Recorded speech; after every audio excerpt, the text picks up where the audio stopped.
लीजिए सुनिए ईश्वरी प्रसाद शर्मा के लिखे उपन्यास सीता के पहले भाग सीता का बाल्यकाल को मेरी यानी समीर गोस्वामी की आवाज में। बिहार प्रांत का उत्तरीय भाग आजकल तिरहुत के नाम से विख्यात है, परंतु आज से बहुत पहले अत्यंत प्राचीन काल में वो मिथिला नाम से प्रसिद्ध था। आज भी वहां के अनेक लोग मैथिल कहकर अपना परिचय देते हैं और उनकी भाषा मैथिली भाषा कही जाती है।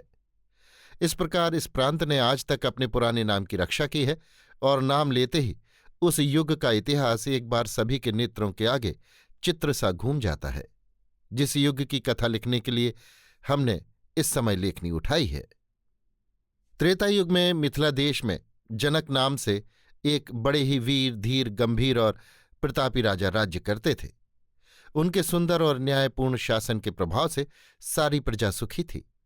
कहीं भी किसी तरह का रोग शोक नहीं था। सब ओर आनंद सुख और समृद्धि ही दिखाई देती थी। राजा जनक कोरे राजा ही न थे, वे सब शास्त्रों के ज्ञाता, धर्म के रहस्यों से परिचित और लोक तथा परलोक के गूढ़ तत्वों के जानने वाले थे। वे राजा होकर भी महर्षि थे, गृहस्थ होकर भी पूरे वैरागी थे। वे कर्तव्य समझकर ही सारे काम करते थे और संसार की विषय वासनाओं में उनका मन तनिक भी लिप्त नहीं था। इसी से सब लोग उन्हें राजऋषि कहते थे और बड़े बड़े ऋषि मुनि तथा पंडित गण धार्मिक चर्चा करने के लिए उनके पास आया करते थे। उनके गंभीर ज्ञान को देख देखकर बड़े बड़े ज्ञानियों के सिर नीचे झुक जाते थे और बड़े बड़े विद्वान उनकी अपार विद्वता के आगे अपनी विद्वता का घमंड भूल जाते थे। उनकी विलक्षण विद्या बुद्धि के कारण ब्राह्मणों को भी उनसे उपदेश लेने और उनको अपना गुरु बनाने में संकोच नहीं मालूम होता था। 18वें पुराण के कर्ता महर्षि कृष्ण द्वैपायन के पुत्र बाल ब्रह्मचारी महर्षि शुकदेव ने भी एक बार उनसे ज्ञान की बातें सीखी थी और उनके आगे शिष्य भाव से उपस्थित हुए थे। यदि सच पूछिए तो उन दिनों जनक का सा विषय वासना से दूर, संसार के आसक्ति से हीन, सब तरह से योग्य राजा भारत में दूसरा नहीं था। किंतु सब दिन बराबर नहीं जाते।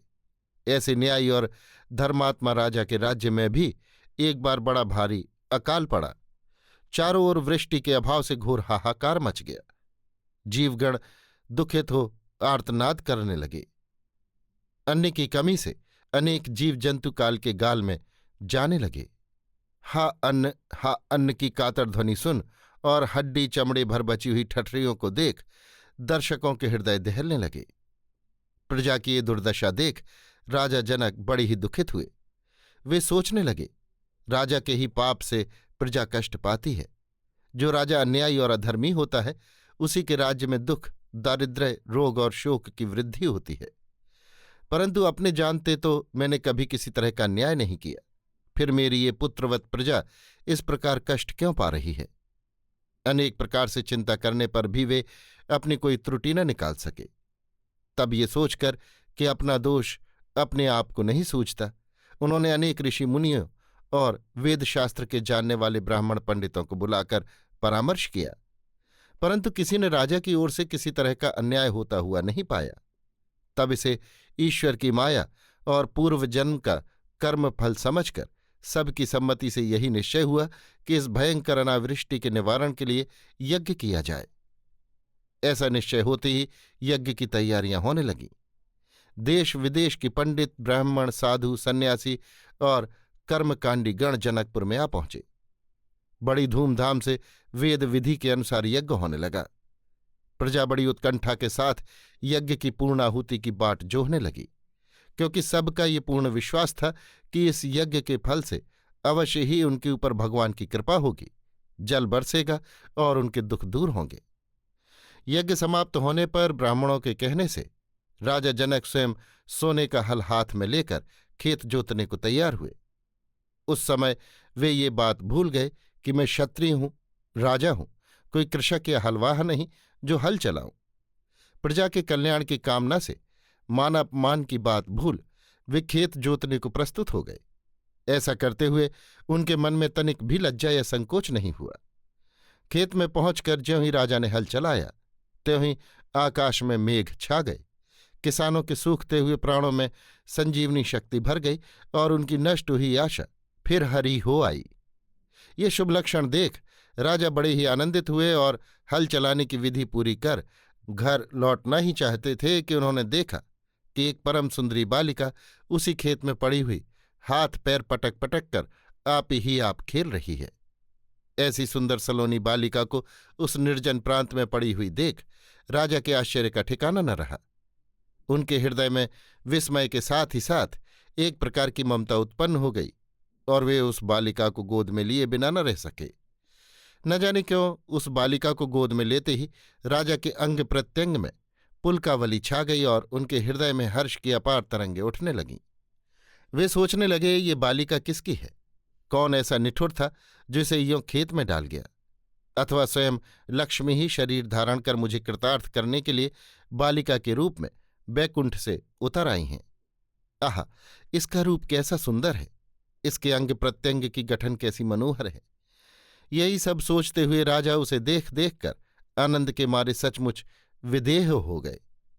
तब बड़ी प्रसन्नता के साथ उस बालिका को लिए हुए वे राजमहल में चले आए और उसे अपनी रानी की गोद में देते हुए उन्होंने उसके पाए जाने का विचित्र संवाद उन्हें सुना दिया। उस बालिका के कमनीय रूप ने रानी को राजा की अपेक्षा अधिक आनंद में मग्न कर दिया और वे बार बार उसका मुख चुंबन करती हुई भी तृप्त न हुई। उन्होंने कहा, महाराज, इस बालिका को देखते ही न जाने क्यों मेरे हृदय में मातृ स्नेह की नदी उमड़ आई है। ऐसा मालूम होता है मानो ये मेरी ही गर्भजात कन्या है। मैं इसका बड़े प्रेम से पालन पोषण करूंगी और इसे अपनी ही लड़की समझूंगी। आप समस्त राज्य में इस बात का ढिंढोरा पिटवा दें कि आज से सब लोग इसे मेरी ही लड़की माने और इसके जन्म की बात कोई कभी भूल कर भी मुंह पर न लाए, क्योंकि आज के बाद मैं किसी के मुंह से ये नहीं सुनना चाहती कि ये मेरी लड़की नहीं वरन खेत में पड़ी पाई हुई अज्ञात कुलशील बालिका है।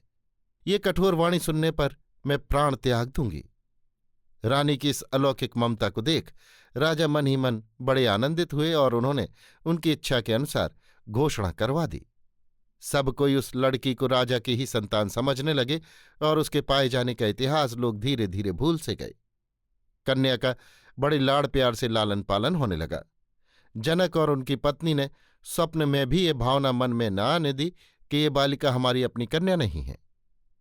हल जोतने से भूमि में जो रेखा पड़ती है उसे सीता कहते हैं। उसी रेखा में प्राप्त होने के कारण राजा ने उस बालिका का नाम भी सीता रखा। राजा जनक की कन्या होने के कारण अनेक लोग उसे जानकी कहकर भी पुकारने लगे।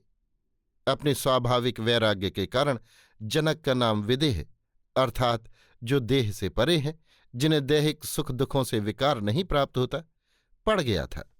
इसी कारण कोई कोई सीता को वैदेही भी कहा करते थे। राजकुमारी सीता दिन दिन शुक्ल पक्ष की शशिकला की नाई बढ़ने लगी। माता पिता के असीम स्नेह और अपार यत्न से उसका शैशवकाल बड़े सुख और लाड़ प्यार में बीता। कुछ बड़ी होने पर वो पढ़ने के लिए बैठाई गई।